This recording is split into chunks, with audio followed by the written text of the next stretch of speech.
மாண்புமிகு பொதுப்பணித்துறை அமைச்சர் அவர்கள்.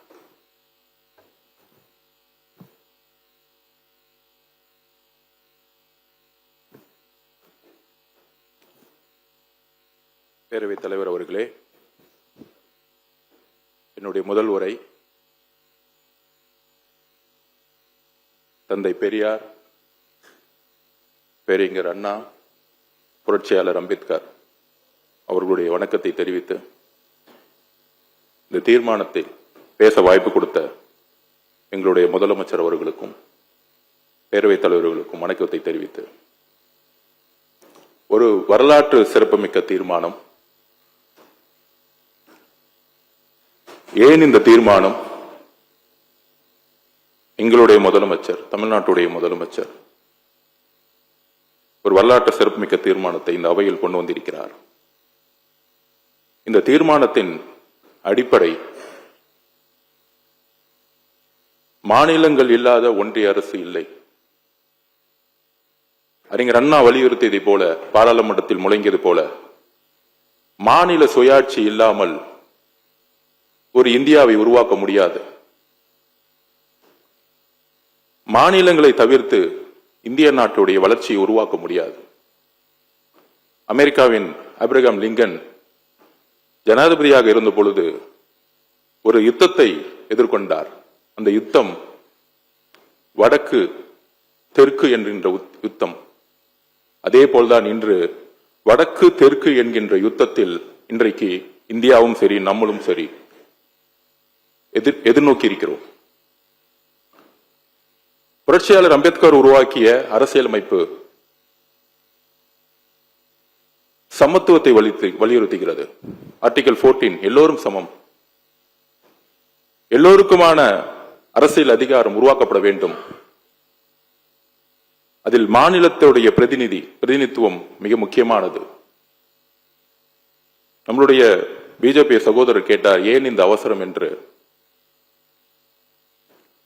பாராளுமன்றத்தில் பிரதிநிதிகள் இல்லாத பொழுதே தமிழ்நாட்டில் சமூக நீதியின் அடிப்படையில் இடஒதுக்கீடு ஏற்படும் பொழுது தந்தை பெரியாரும் அண்ணாவும் இணைந்து அரசியலமைப்பில் முதல் திருத்தத்தை கொண்டது தமிழ்நாடு. இதுதான் தமிழ்நாட்டுடைய வரலாறு. அதே வழியில் எங்களுடைய முதலமைச்சர் இந்த தீர்மானத்தை தமிழகத்திற்கு மட்டுமல்ல, இந்திய ஒருமைப்பாட்டிற்காக, இன்றைக்கு ஆளக்கூடிய அரசுகள் வரக்கூடிய தேர்தலுக்காக இந்த சட்டங்களை கொண்டு வரலாம், சிந்தனை உருவாக்கலாம். ஆனால் இந்தியா என்பது பன்முகத்தன்மை கொண்டது. அரசியல் கட்சிகள் மாறலாம், ஆனால் புரட்சியாளர் அம்பேத்கர் உருவாக்கிய அரசியலமைப்பு எப்பொழுதும் நிரந்தரமானது. அந்த அரசியலமைப்பை பாதுகாக்க இந்த தீர்மானம். இதில் திராவிட முன்னேற்ற கழகத்தின் நன்றி சொல்லுகிறோம், எதிர்க்கட்சி தலைவர் அவர்களுக்கு. அரசியல் ரீதியாக நாம் மாறுபட்ட கருத்துக்கள் இருக்கலாம், ஆனால் அண்ணா உருவாக்கிய கொள்கை திராவிட முன்னேற்ற கழகத்திற்கு மட்டும் உருவாக்கவில்லை, தமிழ்நாட்டிற்காகவும் இந்தியாவுக்காகவும் உருவாக்கிய கொள்கை. அந்த கொள்கை வழியில் வந்தவர்கள் நாங்கள், எங்களுடைய முதலமைச்சரும். அந்த கொள்கையில் தமிழக வெற்றி கழகம் மட்டுமல்ல, திராவிட முன்னேற்ற கழகம் மட்டுமல்ல, அண்ணா திராவிட முன்னேற்ற கழகம், புரட்சியாளர் புரட்சி தலைவரால் உருவாக்கப்பட்ட எம்ஜிஆர் அவர்களும், புரட்சி தலைவர் அம்மா அவர்கள் தன் இறுதி மூச்சு வரை மாநில சுயாட்சிக்காகவும், கலைஞர் அவர்கள் மாநில சுயாட்சிக்காகவும் இதே அவையில், இதே தமிழ்நாட்டில் அரசியல் கருத்துக்களும் வேறுபாடுகள் இருந்தாலும் உயிர் உள்ளவரை, உயிர் மூச்சு உள்ளவரை மாநில சுயாட்சிக்காக குரல் கொடுத்தவர்கள். இந்த தீர்மானத்தில் மிக முக்கிய பிரச்சனை, மாநில சுயாட்சியை நாம் இழப்போம். அண்ணா அன்னைக்கே முழங்கினார், வடக்கு வாழ்கிறது, தெற்கு தேய்கிறது.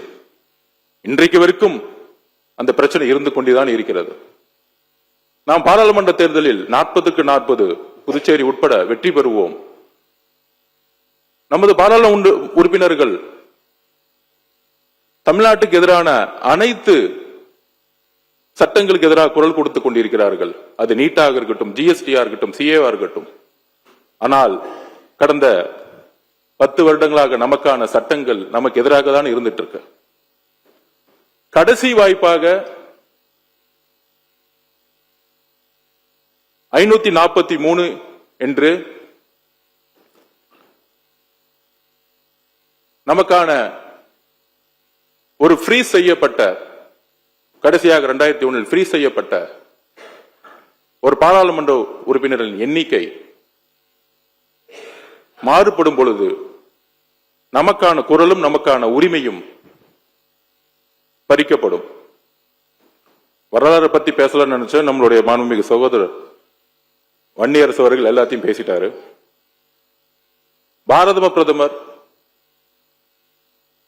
திருமதி இந்திரா காந்தி அம்மையார் அவர்கள் மக்கள் தொகையால் கட்டுப்படுத்தக்கூடிய திட்டங்களை கொண்டு வரும் பொழுது, தென் மாநிலங்கள் அதை வளர்ச்சிக்காக அமல்படுத்திய பொழுது, மக்கள் தொகையின் அடிப்படையில் பாராளுமன்றத்தின் விகிதாச்சாரம் நிர்ணயிக்கப்பட்டால் நாளைக்கு இந்தியா சமத்துவத்தை இழந்துவிடும் என்கின்ற சட்டத்தை கொண்டு வந்தார். அதன் வழியில் திரு வாஜ்பாய் அவர்கள் 2001 மக்கள் தொகை கணக்கெடுப்பின்படி அப்பொழுதும் சட்டத்தை நிறைவேற்றி 25 வருடங்களுக்கு 543 என்கின்ற பாராளுமன்ற உறுப்பினர்களுடைய விகிதாச்சாரத்தையும், தமிழ்நாட்டில் 39 என்கின்ற விகிதாச்சாரத்தையும் உறுதிப்படுத்தினார்கள்.